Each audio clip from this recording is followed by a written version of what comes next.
Selamat datang di channel Babat Nusantara, sebuah ruang atau tempat di mana kita menelusuri jejak-jejak sejarah dan menggali kisah-kisah sejarah yang hampir punah dan terlupakan.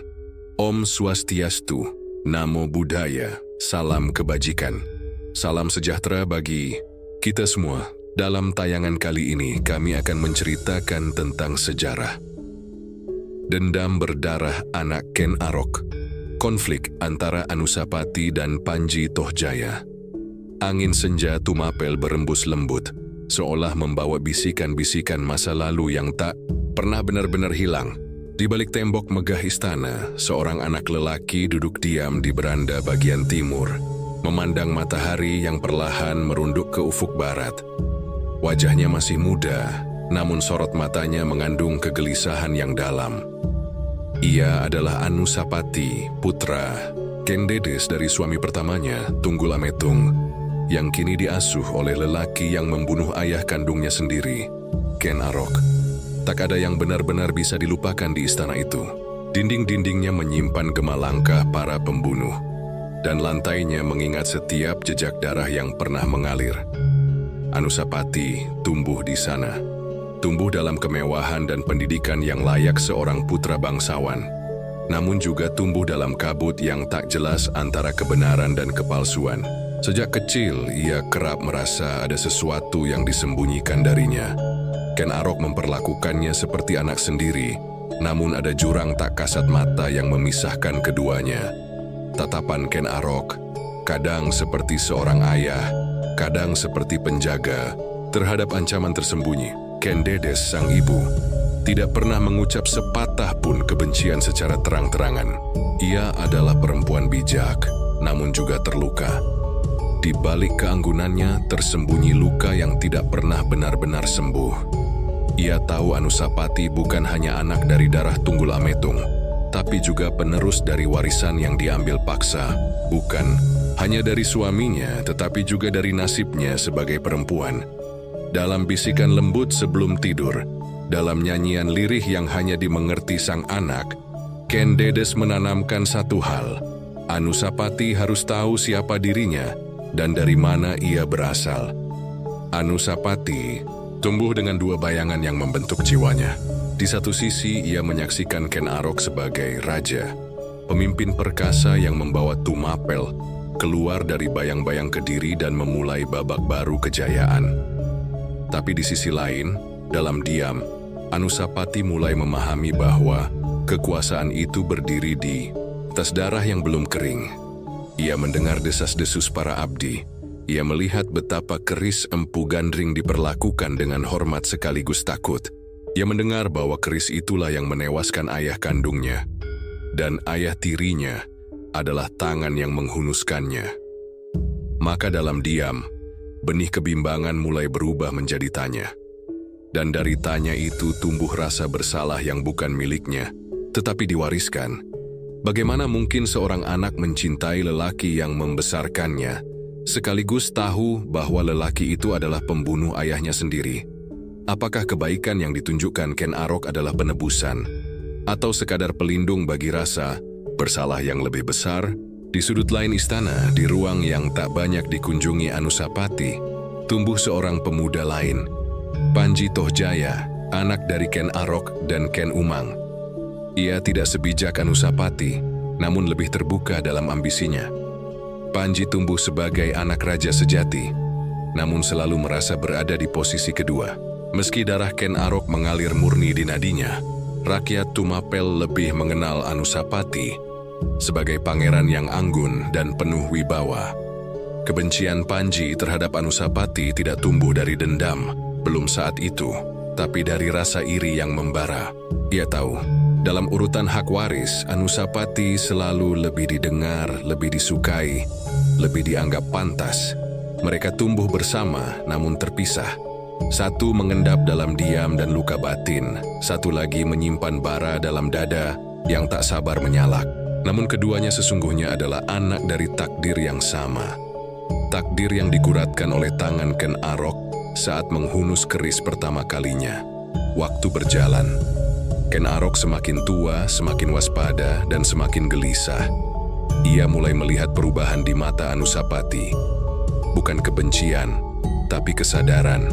Anusapati mulai paham siapa dirinya dan siapa lelaki yang selama ini duduk di atas takhta. Ia tidak lagi anak kecil yang bisa dibujuk dengan cerita kepahlawanan. Ia kini seorang lelaki yang mengerti bahwa sejarah ditulis oleh para pemenang dan kebenaran disembunyikan dalam senyap. Suatu malam, Ken Dedes memanggil Anusapati ke kamarnya. Cahaya pelita redup dan harum dupa memenuhi udara. Dengan suara parau, ia menyerahkan sehelai kain tua. Di dalamnya tersimpan surat lama dan ukiran kayu berbentuk keris. Surat itu adalah pengakuan bahwa Tunggul Ametung, ayahnya, tewas oleh pengkhianatan Ken Arok. Dan keris itu adalah kunci semua kematian yang telah terjadi.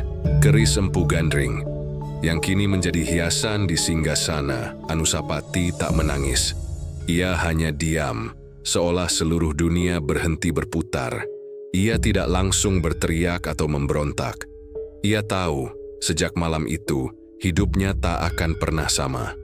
Ia telah ditarik masuk ke dalam pusaran kutukan yang telah lama berputar, kutukan yang lahir dari ambisi, dari pengkhianatan, dari darah. Dan di sanalah, di tengah malam yang lengang itu, di balik pintu yang tertutup, benih dendam mulai bertunas. Dalam jiwanya, bukan dendam untuk membalas, tapi dendam yang membawa tugas. Tugas mengembalikan takhta yang direbut paksa. Tugas menuntaskan luka yang tak pernah bisa sembuh. Dan tugas menjadi lelaki yang harus memilih, membiarkan sejarah berulang, atau menghentikan lingkaran kutukan itu dengan satu ayunan keris. Di saat yang sama, di kamar lain istana, Panji Tohjaya berdiri di beranda, memandang bintang-bintang dengan hati panas yang tak bisa ia namai. Ia belum tahu bahwa malam itu, takdir mulai mencatat nama mereka berdua. Anusapati dan Tohjaya sebagai dua anak lelaki yang kelak akan saling menumpahkan darah demi warisan dosa seorang ayah bernama Ken Arok. Waktu berjalan lambat di Istana Tumapel, seakan setiap detiknya enggan meninggalkan masa lalu yang membeku. Di sela upacara dan pesta para bangsawan, di balik senyum dan salam penghormatan, ada bayangan kelam yang terus mengintai, sejarah berdarah yang tidak pernah dituturkan terang-terangan. Di sanalah Anusapati hidup, tumbuh menjadi lelaki muda yang anggun, cerdas, dan penuh wibawa. Ia dihormati rakyat, digandrungi para pengikut muda, dan dibisikkan sebagai calon raja pengganti Ken Arok.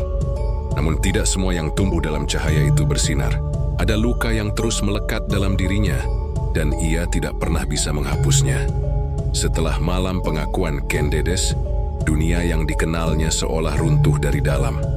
Anusapati mulai menatap semua hal dengan pandangan baru, penuh curiga, penuh luka. Ia menyadari bahwa selama ini ia hidup dalam sandiwara besar. Raja yang ia panggil ayah adalah pembunuh sejati ayah kandungnya. Namun ia bukan pemuda yang mudah terbakar emosi. Anusapati menyimpan luka itu dalam-dalam. Ia tidak menunjukkannya dalam tingkah laku atau ucapan. Ia tetap menjalankan tugas sebagai putra mahkota dengan penuh tanggung jawab. Belajar hukum, menguasai strategi perang, dan mengikuti prosesi keagamaan dengan penuh ketulusan. Tapi dalam malam-malam sepi, ketika suara gamelan telah padam dan pelita istana tinggal redup, ia menatap keris Empu Gandring yang tergantung di ruang pusaka kerajaan. Ia tahu keris itu telah merenggut nyawa Tunggul Ametung. Dan ia tahu kutukannya belum selesai. Ia mulai mendekati para empu dan pendeta tua, bukan sekadar untuk belajar ilmu, tapi untuk mencari kebenaran yang tersembunyi di antara bisikan para leluhur. Ia ingin tahu tentang kutukan keris Empu Gandring. 7 nyawa harus tumbang karena darahnya. Sudah berapa yang jatuh? Siapa lagi yang akan menyusul?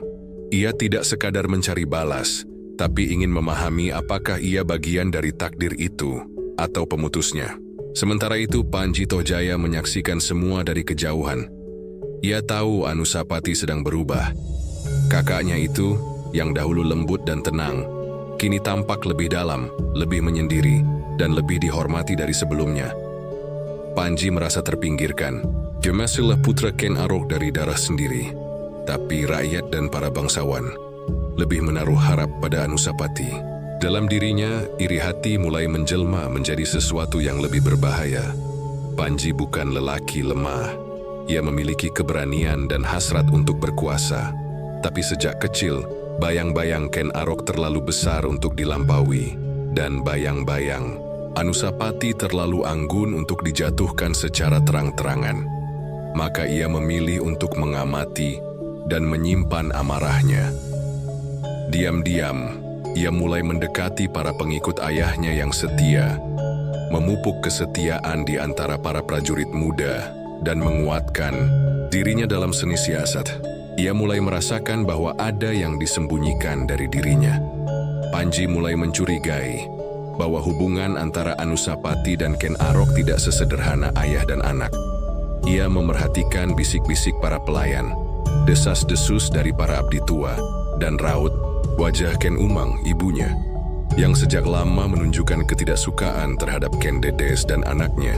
Semakin ia mencurigai, semakin ia yakin ada rahasia besar yang melibatkan kematian Tunggul Ametung dan kemunculan Anusapati di istana ini. Di tengah keraguan itu, Panji memberanikan diri bertanya pada ibunya. Ken Umang tak pernah terang-terangan, tapi dengan satu kalimat lirih ia mengubah hidup Panji selamanya. Bukan darah yang membuat seseorang jadi raja, tapi siapa yang menghilangkan darah orang lain lebih dulu. Kalimat itu menggema di telinga Panji. Ia mulai menyadari bahwa bukan hanya Anusapati yang menyimpan luka, tapi juga dirinya. Bahwa di istana ini, semua orang sedang memainkan permainan warisan berdarah, dan tidak ada tempat untuk mereka yang ragu-ragu. Suasana istana Tumapel semakin terasa tegang. Ken Arok sendiri mulai merasakan perubahan. Ia tahu Anusapati mulai menjauh, dan Panji mulai menajamkan tatapannya. Ia mencoba meredakan gejolak dengan memperbanyak upacara dan mengikat kedua anaknya dalam tugas kenegaraan. Tapi semuanya sia-sia. Sejarah yang ia ciptakan dengan darah mulai menuntut pembayaran. Ia sendiri mulai dihantui oleh mimpi buruk. Wajah Tunggul Ametung datang dalam tidurnya. Tatapan Ken Dedes semakin sulit dibaca, dan keris Empu Gandring terasa lebih dingin dari biasanya. Hingga suatu hari, Anusapati duduk di bangku yang dahulu menjadi tempat ayah kandungnya duduk sebagai aku di Tumapel. Ia menyentuh sandaran kayu ukiran naga, lalu memejamkan mata. Ia membayangkan darah Tunggul Ametung yang membasahi lantai ini. Membayangkan malam ketika Ken Arok mengambil keris dan mengubah sejarah Tumapel untuk selamanya. Dan di sanalah, dalam diam, Anusapati mengambil keputusan. Ia tidak akan menjadi anak yang hanya mewarisi luka. Ia akan menjadi pria yang menuntaskan sejarah, tapi tidak dengan amarah yang membabi buta. Ia akan menunggu waktu yang tepat, dan saat itu tiba, darah akan kembali tumpah, bukan karena kebencian semata, tapi karena keadilan yang telah terlalu lama ditunda. Matahari mulai tenggelam di balik dinding istana Tumapel.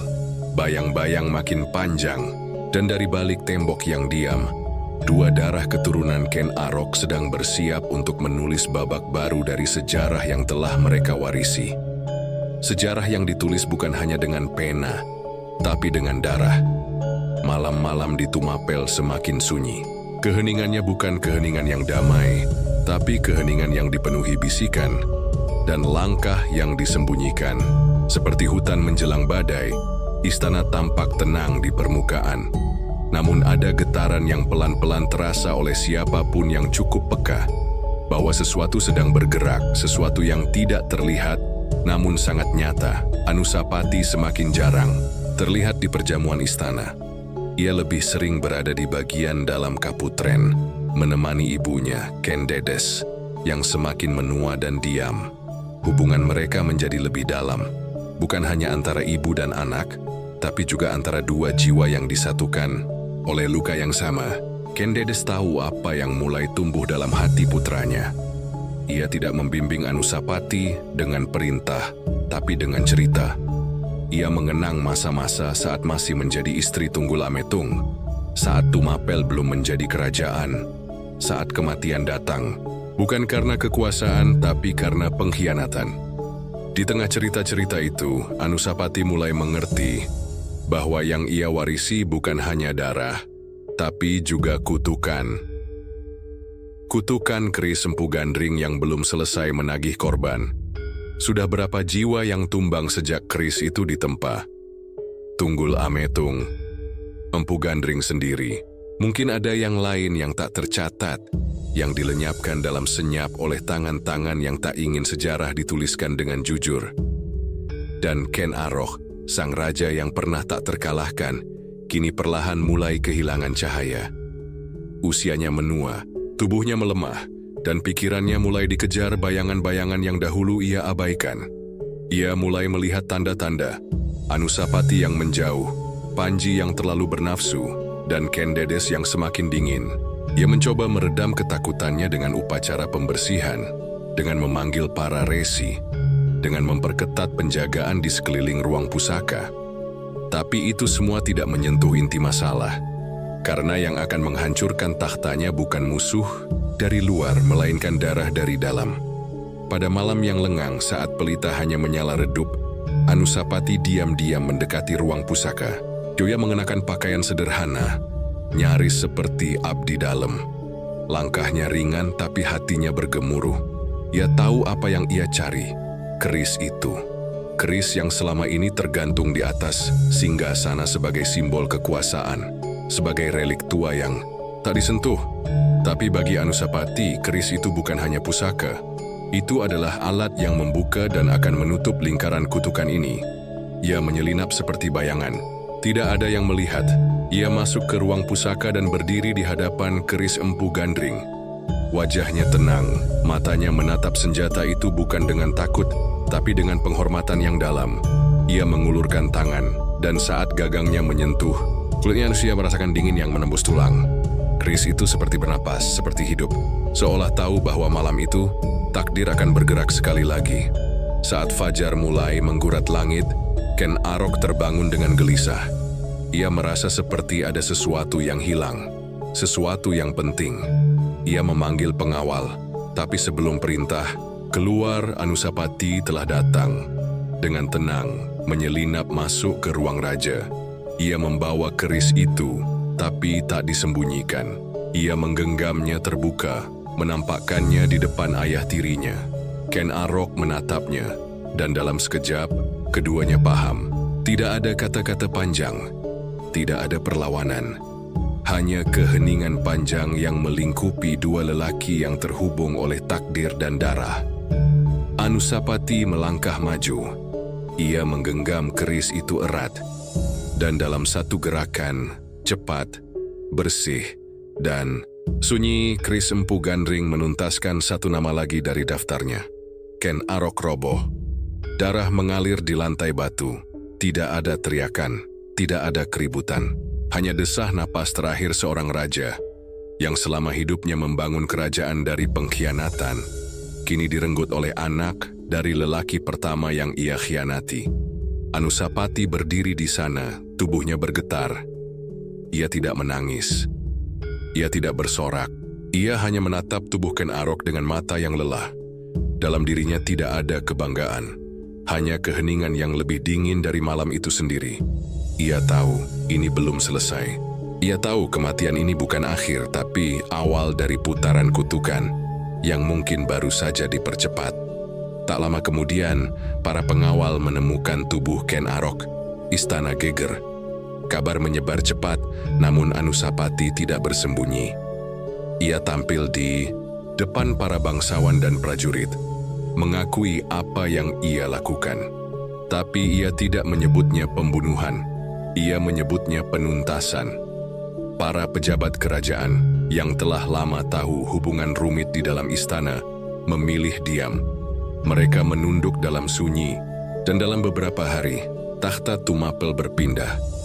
Anusapati diangkat menjadi raja, namun tidak semua orang bisa menerima begitu saja.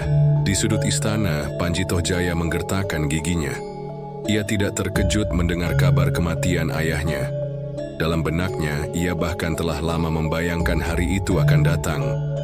Tapi bukan oleh tangan Anusapati. Ia bersumpah bahwa darah akan dibalas dengan darah. Dan kutukan keris Empu Gandring yang baru saja menambah satu korban lagi belum akan berhenti di sini. Dan Tumapel sekali lagi bersiap menyambut badai. Angin Tumapel bertiup pelan, tapi membawa aroma kematian yang belum sepenuhnya lenyap. Istana telah dibersihkan, darah diseka dari lantai, dan abu dupa terus dibakar seolah-olah asap bisa menghapus jejak sejarah. Namun tidak ada dupa yang cukup harum untuk menyamarkan kenyataan. Seorang raja telah mati oleh tangan darah dagingnya sendiri, dan seorang anak telah naik tahta dengan luka yang belum tertutup. Anusapati kini duduk di atas tahta Tumapel, namun tahta itu dingin. Di balik jubah kebesarannya ada dada yang berdebar menahan sepi. Bukan karena takut kehilangan kekuasaan, melainkan karena beban sejarah yang menindih bahunya. Ia tidak membunuh Ken Arok karena ambisi. Ia tidak pernah menginginkan mahkota, tapi darah telah memanggil darah, dan kutukan keris Empu Gandring harus dituntaskan dengan satu nama lagi. Demikian yang ia percayai. Sebagian rakyat Tumapel menerimanya dengan senyap. Mereka tahu siapa Anusapati, anak dari Tunggul Ametung, cucu dari keturunan bangsawan Panawijen, lelaki muda yang tenang, adil, dan berpendidikan. Tidak banyak yang meragukan kemampuannya memimpin. Tapi di balik dinding istana, para penasihat tua saling menatap ragu. Mereka tahu darah yang mengalir dalam tubuh Anusapati adalah campuran luka dan dendam. Dan lebih dari itu, mereka tahu Panji Tohjaya tidak akan tinggal diam. Panji Tohjaya menyepi, namun tidak menyerah. Ia menyingkir dari istana dengan alasan menenangkan diri. Tapi dalam kesunyiannya, ia merajut benang siasat. Ia menyusuri desa-desa di bawah kaki Gunung Kawi, mendekati para prajurit yang dahulu loyal pada Ken Arok. Ia memainkan kata-kata, menyulut amarah tersembunyi. Anusapati bukan anak ayah kita, katanya dalam bisik. Ia anak dari musuh kita, ia pembunuh darah sendiri. Dengan perlahan tapi pasti, Panji membangun jaringan. Ia menawarkan janji-janji, mengingatkan para prajurit pada kejayaan Ken Arok, memutar kembali narasi lama tentang pengkhianatan, tentang seorang anak haram yang merebut mahkota dari garis darah sejati. Ia tahu rakyat mudah melupakan sejarah yang rumit. Mereka butuh narasi yang sederhana, siapa pahlawan, siapa pengkhianat. Dan Panji tahu bagaimana membentuk cerita itu. Sementara itu, Anusapati mencoba memimpin dengan keadilan. Ia membuka istana bagi rakyat, mengurangi pajak, membenahi sistem pertanian, dan mempererat hubungan dengan kerajaan tetangga. Ia tidak menunjukkan tanda-tanda bahwa ia takut akan balas dendam. Tapi jauh di dalam dirinya, ia tahu masa tenang ini bukan damai, melainkan jeda. Ia tahu Panji sedang menunggu, dan pertarungan berikutnya tidak akan berlangsung di depan istana, tapi di dalam hati rakyat. Pada suatu malam, Anusapati duduk sendirian di pendapa. Hujan turun pelan, membasahi pelataran batu. Di hadapannya, keris Empu Gandring tergenggam erat. Ia memandangnya lama, seolah menanti jawaban dari besi dingin itu. Sudah berapa darah yang kau telan, bisinya? Kapan kau puas? Tapi keris itu diam, tak menjawab. Hanya berkilau dalam cahaya api, seperti tertawa tanpa suara. Ken Dedes mendatanginya dalam sunyi. Ia duduk di samping putranya, dan untuk sesaat, keduanya tenggelam dalam keheningan yang tidak perlu dijelaskan. Anusapati menggenggam tangan ibunya. "Apakah aku raja, ibu?" tanyanya lirih. Ken Dedes tidak menjawab segera. Ia menatap wajah anaknya, wajah yang mirip Tunggul Ametung, namun memuat sorot mata yang jauh lebih dalam. "Engkau bukan hanya raja, Anusapati," katanya perlahan. "Engkau adalah anak yang membawa luka paling dalam dari sejarah ini. Dan mungkin hanya engkau yang bisa menyembuhkannya, atau mengakhiri semuanya. Namun sebelum luka itu bisa disembuhkan, perang saudara mulai mengintai dari balik bayang. Panji Tohjaya, dengan kekuatan baru yang ia kumpulkan, telah bersiap melancarkan pukulan terakhir. Ia tidak hanya membawa senjata, tapi juga membawa narasi bahwa takhta harus kembali kepada darah asli Ken Arok, bahwa pembunuh ayah tak pantas menjadi raja. Dan lebih dari segalanya, bahwa keris Empu Gandring belum selesai menagih korban di Diu. Pagi buta, seekor burung hantu jatuh di pelataran istana Tumapel. Mati tanpa luka, tapi darah keluar dari matanya. Para pendeta menafsirkan itu sebagai firasat. Kekuasaan Anusapati akan diguncang. Dan mereka benar. Maka babak baru pun terbuka, dengan takhta di atas luka, dan darah yang masih mendidih dalam urat sejarah Tumapel. Kematian belum selesai berbisik, dan keris Empu Gandring belum berhenti lapar. Kehidupan di istana Tumapel mulai diselimuti ketegangan yang sulit diungkapkan dengan kata-kata. Seolah-olah langit dan bumi tengah menahan napas mereka, menanti saat di mana rahasia lama akan pecah dan membuka luka yang selama ini tersembunyi. Anusapati, sang raja muda, merasakan getaran itu dalam setiap langkahnya. Dia tahu ada bisikan-bisikan yang menyelinap di antara dinding batu, suara-suara yang ingin membangkitkan dendam lama dan membakar perpecahan yang telah lama tertahan. Panji Tohjaya tidak berdiam diri. Ia telah mengumpulkan sekutu-sekutu lama dan yang baru, para prajurit yang haus akan kekuasaan dan pengakuan.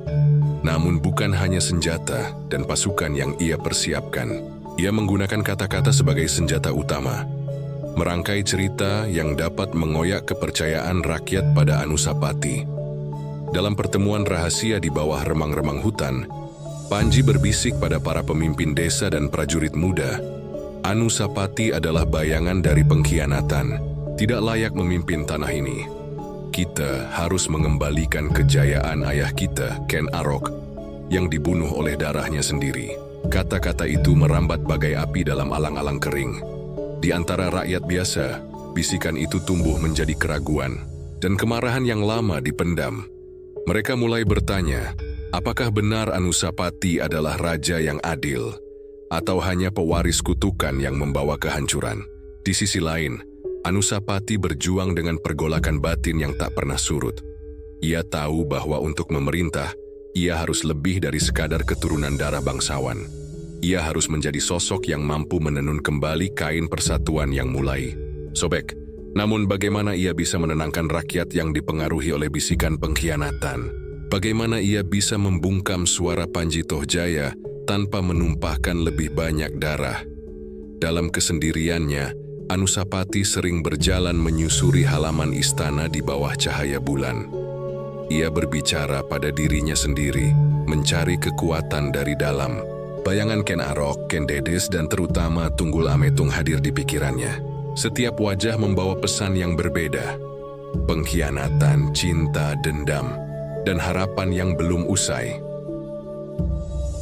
Pada suatu malam, dalam mimpinya, ia bertemu Empu Gandring, tokoh yang tak pernah berhenti membayangi kehidupannya. Keris legendaris itu muncul dalam cahaya redup, berkilau dengan kilatan api yang dingin. Empu Gandring berbicara dalam bisikan yang menggema. Darah yang tertumpah harus diselesaikan.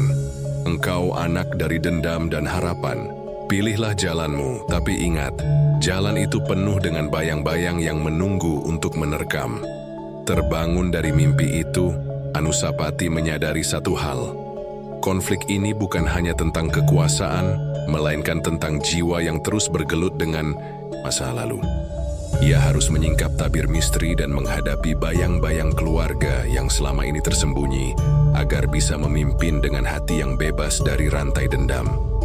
Dalam diam, ia mulai merencanakan pertemuan besar dengan para bangsawan dan pemimpin desa. Ia ingin menunjukkan wajah yang berbeda.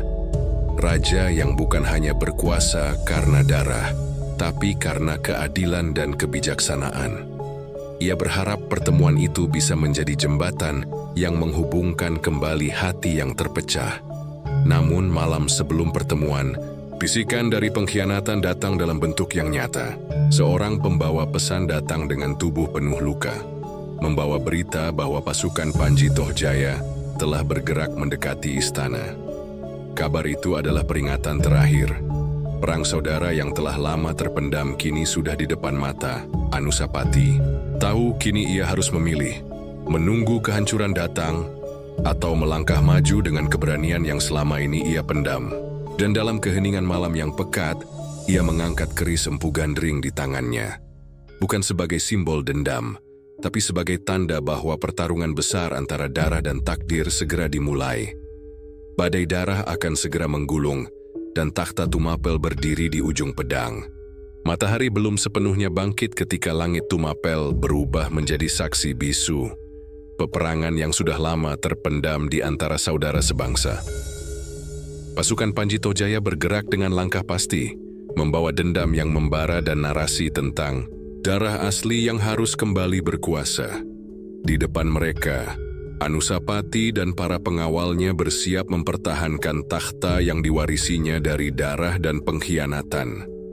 Suara genderang perang menggema di antara lereng gunung, menandai awal bentrokan yang bukan sekadar soal wilayah atau tahta, melainkan pertarungan jiwa dan warisan. Setiap prajurit tahu, ini adalah perang saudara yang membelah bukan hanya tanah, tapi hati dan ingatan. Anusapati berdiri di garis depan, wajahnya tegar, namun matanya menyimpan badai.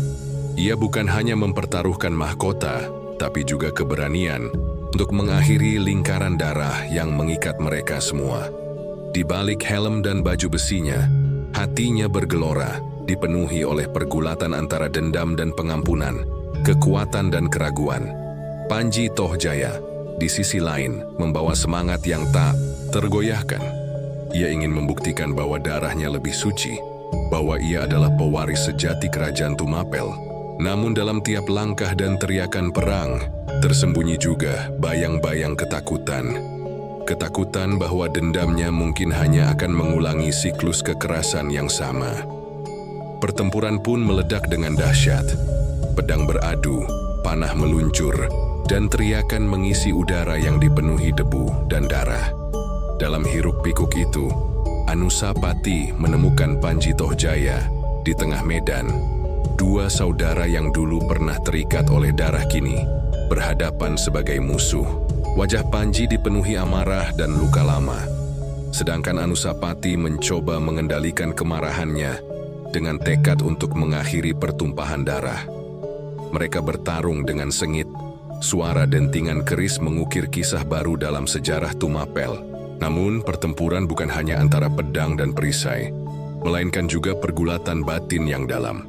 Anusapati mencoba melihat di balik mata Panji, mencari sisa-sisa saudara yang pernah ia kenal, sementara Panji hanya melihat bayangan pengkhianat yang harus dihukum. Pertarungan itu membawa mereka ke tepi jurang. Di bawah langit yang mulai mendung, saat satu dari mereka hampir jatuh, bisikan Kendede seolah menggema di hati Anusapati, mengingatkannya bahwa dendam hanya akan memperpanjang penderitaan. Dalam satu gerakan terakhir, Anusapati memilih menurunkan senjatanya, menawarkan pengampunan, bukan dengan kata-kata tapi dengan tindakan. Panji Tohjaya terpaku. Matanya yang penuh amarah perlahan berubah menjadi tanda kebingungan. Dalam keheningan yang mendadak, terdengar suara-suara dari belakang para prajurit yang mulai menurunkan senjata mengikuti langkah damai yang jarang terjadi di medan perang. Namun kedamaian itu rapuh, karena di balik awan mendung, ada bayangan lain yang mengintai, menunggu saat untuk mengaduk kembali bara yang sudah padam. Pertarungan keluarga ini belum selesai, dan takhta Tumapel masih menyimpan rahasia yang belum terungkap. Di tengah medan, perang yang mulai hening, Anusapati berdiri memandang Cakrawala, menyadari bahwa kemenangannya hari ini adalah awal dari perjalanan panjang untuk menebus darah dan luka yang telah lama membekas dalam sejarah mereka. Dan di sanubarinya, ia bersumpah bahwa ia akan menjadi raja yang mampu mengakhiri siklus dendam, atau menjadi bagian terakhir dari kisah tragis yang diwariskan oleh keris Empu Gandring. Kedamaian yang muncul setelah gelora perang saudara ternyata hanyalah sebatas bayangan rapuh di bawah langit Tumapel yang kelabu. Meskipun pedang terjatuh dan teriakan mereda, bayang-bayang masa lalu terus menghantui setiap sudut istana dan sanubari mereka yang tersisa. Luka-luka tak terlihat mulai menganga, mengingatkan bahwa pertarungan sejati bukan hanya di medan perang, tapi dalam hati dan pikiran. Anusapati duduk termenung di ruang batinnya, dikelilingi oleh hening yang berat.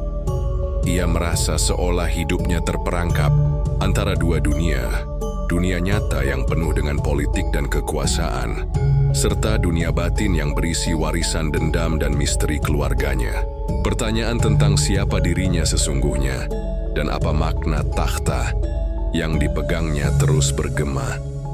Dalam kesendiriannya, ia mencoba menyelami jejak Ken Arok, ayah angkat sekaligus musuh yang membayangi sejarah keluarganya.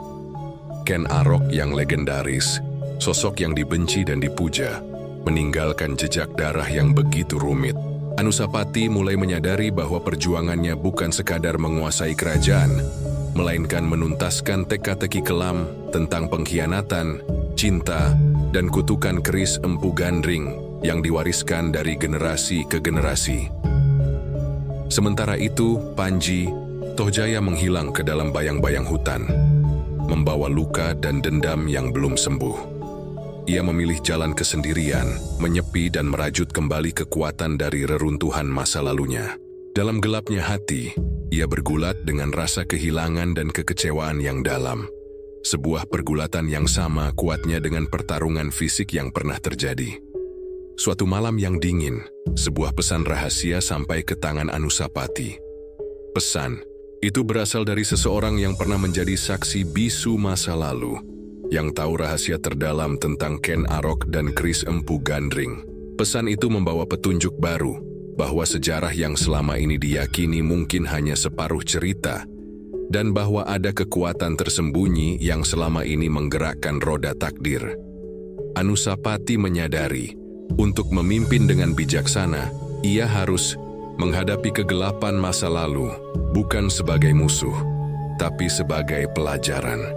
Ia harus menggali lebih dalam, membuka tabir misteri keluarga yang selama ini terkubur dalam bisu, agar bisa membangun masa depan yang bebas dari bayang-bayang dendam. Dalam perjalanannya mencari kebenaran, ia menemui Ken Dedes, ibunya yang bijaksana dan penuh rahasia. Ken Dedes bercerita tentang cinta dan pengkhianatan, tentang keberanian dan pengorbanan yang melahirkan kerajaan Tumapel. Dalam kisah ibunya, Anusapati menemukan kekuatan baru, pemahaman bahwa darah yang mengalir dalam dirinya adalah warisan bukan hanya dari kekuasaan, tapi dari kasih dan luka yang harus diterima dan disembuhkan. Namun, kedamaian batin itu tidak mudah diraih. Bayang-bayang Panji Tohjaya masih mengintai, dan di balik tirai istana, ada suara-suara yang merencanakan pengkhianatan baru. Anusapati harus bersiap menghadapi bukan hanya musuh luar, tapi juga bisikan dalam yang dapat mengguncang fondasi kerajaannya. Dengan tekad yang diperbarui, Anusapati mengangkat kembali keris Empu Gandring. Ia berjanji pada dirinya sendiri dan leluhur bahwa ia akan mengakhiri siklus dendam yang telah mengoyak keluarganya dan kerajaan Tumapel. Namun, ia juga tahu bahwa perjalanan ini penuh misteri dan bahaya. Sebuah perjalanan yang akan menguji bukan hanya kekuatannya sebagai raja, tapi juga kedalaman hatinya sebagai manusia.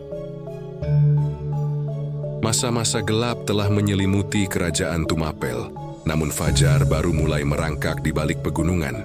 Anusapati, yang kini semakin matang dan berwibawa, berdiri di puncak takhta bukan sebagai pewaris dendam, tetapi sebagai pemimpin yang mengerti bahwa kekuasaan sejati lahir dari pengorbanan dan pengampunan. Setelah perjalanan panjang yang penuh dengan darah dan misteri, setelah berhadapan dengan saudara, bayang-bayang masa lalu, dan kehampaan batin, Anusapati akhirnya menemukan jalan menuju kedamaian. Namun kedamaian itu bukan hadiah yang datang begitu saja, melainkan hasil dari keputusan sulit dan perjuangan batin yang melelahkan. Ia mengumpulkan para pemimpin kerajaan dan rakyatnya dalam sebuah sidang agung, di mana ia mengakui segala luka dan kesalahan yang pernah terjadi dalam keluarganya. Dengan suara yang tenang namun penuh wibawa, ia berbicara tentang pentingnya melepaskan dendam, membuka lembaran baru, dan membangun Tumapel yang bersatu. Panji Tohjaya, yang sejak lama mengasingkan diri, akhirnya muncul kembali. Pertemuan mereka di tengah sidang itu bukan tanpa ketegangan, tapi penuh dengan kejujuran yang jarang terjadi. Anusapati dan Panji berbicara tentang masa lalu mereka, tentang darah yang mengikat dan luka yang harus sembuh. Meski jalan mereka berbeda, keduanya menyadari bahwa masa depan Tumapel hanya bisa dijaga bersama. Keris Empu Gandring, yang selama ini menjadi simbol kutukan dan dendam, diletakkan dengan hormat di altar suci. Anusapati menyatakan bahwa kekuatan sesungguhnya bukanlah pada senjata, melainkan pada hati yang mampu berdamai. Ia berjanji akan memimpin dengan kebijaksanaan dan keadilan, menghindari perang saudara yang hanya meninggalkan kehancuran. Di balik istana, Ken Dedes tersenyum dengan damai, menyaksikan putranya mengakhiri siklus kelam yang diwariskan oleh Ken Arok dan Tunggul Ametung. Ia tahu, perjalanan Anusapati belum berakhir, tapi kini jalan telah terbuka lebar bagi masa depan yang lebih cerah. Rakyat Tumapel pun mulai merasakan angin perubahan. Dari ladang hingga desa, suara-suara harapan menggantikan bisikan dendam. Mereka siap mengikuti seorang raja yang membawa bukan hanya darah bangsawan, tapi juga jiwa yang penuh kasih dan keberanian untuk berubah. Dalam keheningan malam, Anusapati berdiri di balkon istana, memandang langit penuh bintang. Ia menyadari bahwa meski siklus dendam telah berakhir untuk dirinya, tugasnya sebagai raja baru justru baru saja dimulai. Ia harus menjaga perdamaian, merawat persatuan dan menuliskan sejarah baru yang bebas dari bayang-bayang kelam masa lalu. Dengan langkah mantap dan hati yang terbuka, Anusapati menatap masa depan Tumapel, sebuah kerajaan yang bangkit dari darah, luka dan dendam, menuju harapan dan keadilan. Sejarah mencatat bahwa meski darah kadang membawa luka, jiwa yang kuat mampu mengubahnya menjadi cahaya yang menerangi jalan generasi berikutnya. Langit Tumapel kembali tenang, menyaksikan sebuah babak baru dalam sejarah yang penuh luka dan keberanian. Namun di balik kedamaian yang tampak, ada warisan takdir yang terus berdenyut dalam tiap sendi kehidupan kerajaan ini. Anusapati, sang raja yang telah melewati gelora perang dan pergulatan batin, kini berdiri sebagai penjaga warisan itu, bukan hanya sebagai pewaris tahta, tapi sebagai penulis sejarah yang penuh kebijaksanaan. Kisah tentang darah yang mengalir dari Ken Arok, pengkhianatan yang menyayat hati, dan dendam yang membakar jiwa, telah menjadi pelajaran berharga yang melekat dalam jiwa rakyat Tumapel. Anusapati memahami bahwa masa lalu tak pernah benar-benar hilang, melainkan menjadi akar yang menguatkan pohon kehidupan. Ia mengajarkan pada semua bahwa pengampunan adalah kunci untuk mematahkan siklus kekerasan yang telah lama menjerat.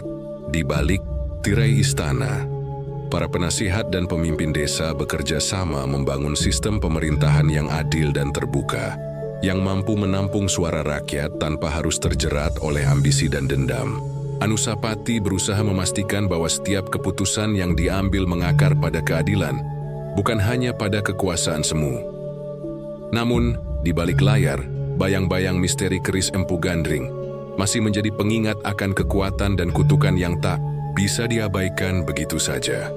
Anusapati berpesan agar keris itu tetap dijaga dengan penuh hormat, sebagai simbol peringatan dan pelajaran bagi generasi yang akan datang. Cerita tentang Anusapati dan Panji Tohjaya pun perlahan berubah dari kisah dendam menjadi legenda yang mengajarkan arti keberanian, pengampunan, dan harapan.